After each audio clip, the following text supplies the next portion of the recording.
Indiano. Just wait until you get where I am, then you will know what hell is like.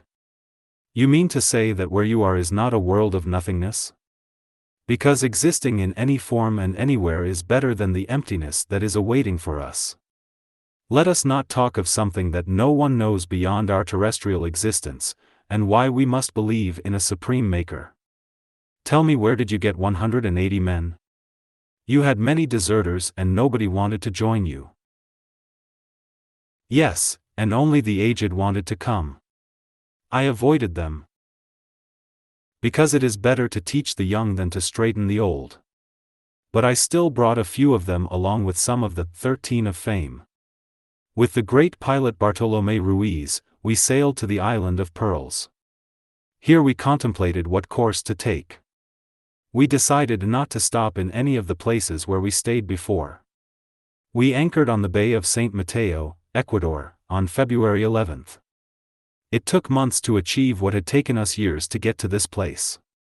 Someday you should reenact these voyages, so that you can understand what we went through to conquer your people. Reenact your trips. How I wish your expeditions had failed. But in the end you might have been more benign than others if they had come instead of the Spaniards, because we are still around. Not like in the north of America, where there are only a few natives left and there was little mingling of bloods. Then you are with us? I should be, after all I am a half-breed or a mestizo. Nevertheless, did you know that San Mateo was the northern limit of the empire and the Incas were fighting a civil war? That is good to know now, but we didn't know it then. On February 17th we decided to go by land, while the 3 ships followed us close to the coast. After marching on a difficult territory and with few provisions, we arrived at Coke on April 19th. The Indians gave us food, shelter, and emeralds. We also acquired a strange disease that affected some with skin tumors, causing the death of many. Esmeraldas. Don Francisco? Yes. Emeralds. They were so big that a priest told us to hammer them to see if they were real. Once splattered, he kept the chips. I guess some men of God are also avaricious, like the rest of us. It seems that you had more tolerance for the priests than the Indians, who gave you the entire precious stones and not the chips. Condor soul. Don't compare them with the savages. The Indians have no souls. How can you question the essence of the natives? I hope someday they are treated like human beings by those who think like you. Man of the times, even if they are humans, they will always be the same Indians that they were and are. As a man of God, you should accept that we are part of His creation. Nobody knew in our times, no one accepts them in your days, and that is why they are still the same Indians that we encountered. Then we must find ways to erase that ill legacy. Man of the future, no one is interested in what we are saying in this trip to the past. Nevertheless, I am leaving a record of how I feel about my history. I wish you could have done the same. I didn't write. How could I have left any record? That is why I am taking this trip, so that your soul can tell me how you felt about my ancestors, in spite of what they wrote about you. I hope they said good things about me.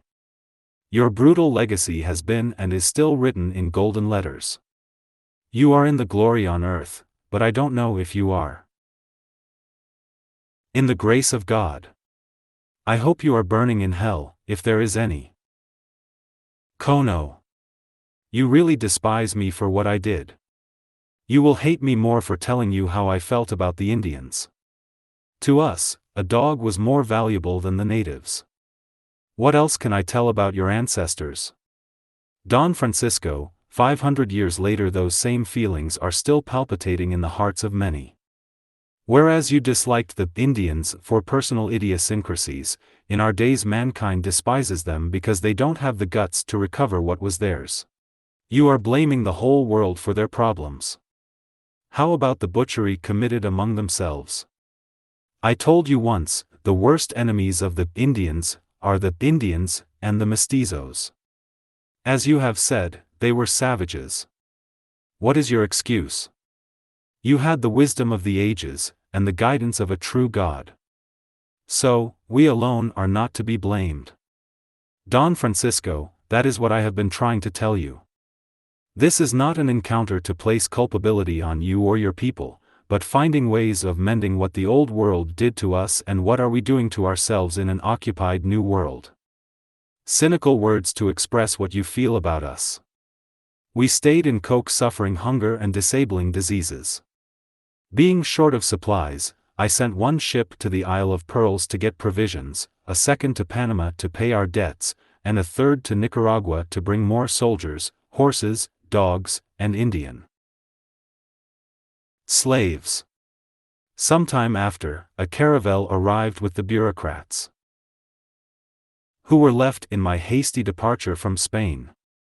I continued by land causing terror, so that the savages knew who we were. Don Francisco, from the beginning your men were killing and plundering. Condor Sol, I knew that fear, devastation, and the systematic extermination of the Indians was the only tactic to subdue the Indians. That happened in the northern latitudes, but what is going to happen with the Inca civilization? KVA. All Indians are the same, whether they were civilized or not. I was not going to rest until we got rid of them, or they became Christians. In your times it was very convenient to do evil deeds in the name of the Almighty, and we are still marginalizing the Indians for some misconceived ideas like the so-called illegal immigration by none other than the people who came from the old world to the new continent illegally in the first place. Man of the future. Future. We didn't have to have any excuses to annihilate them. Besides, the Indians sacrificed their own for their idols while we killed for a true God. Then all of you adventurers were just as savage as the Indians were for not respecting the human rights of others. Condor Sol, the Indians were not conquered with idealism, but with the sword and the cross. That has been the fate of the natives with or without gods. Meanwhile, the Spaniards had reached Ecuador. Lord of Quito, the bearded men are crossing the Gulf of Guayaquil to the island of Puna. I hope those islanders fight the intruders. When I am finished with HUÁSCAR, I will take care of the strangers. Tumbalá, the curaca of Puna, who was aware of their previous expeditions, sent envoys to prevent the Spaniards from disembarking on their island. Tumbalá offered Pizarro large balsas to traverse the channel of Huayna Capac. Francisco was alerted that they had intentions of untying his balsa and let him drown. In distrust, Pizarro asked that Tumbalá, himself, navigate the channel with him. The cacique accepted, hoping to get rid of all of them once on the island. As soon as the expedition set foot on Puna, they begun to command a land that was not theirs, committing injustices against its inhabitants, as Cieza says. The occupiers liquidated the natives with their dogs, using the wounded and dying to keep the animals well fed. Infuriated, Tumbalá sent archers to open holes in their ships, but they were unable to sink any. In response, the Spaniards with a few mounted lancers went after 15 curaca nobles and their 3,500 warriors. The islanders were able to kill 2 soldiers and the horse of Hernando Pizarro, who was quick to bury the animal so that the natives would not find out that they were beasts of burden.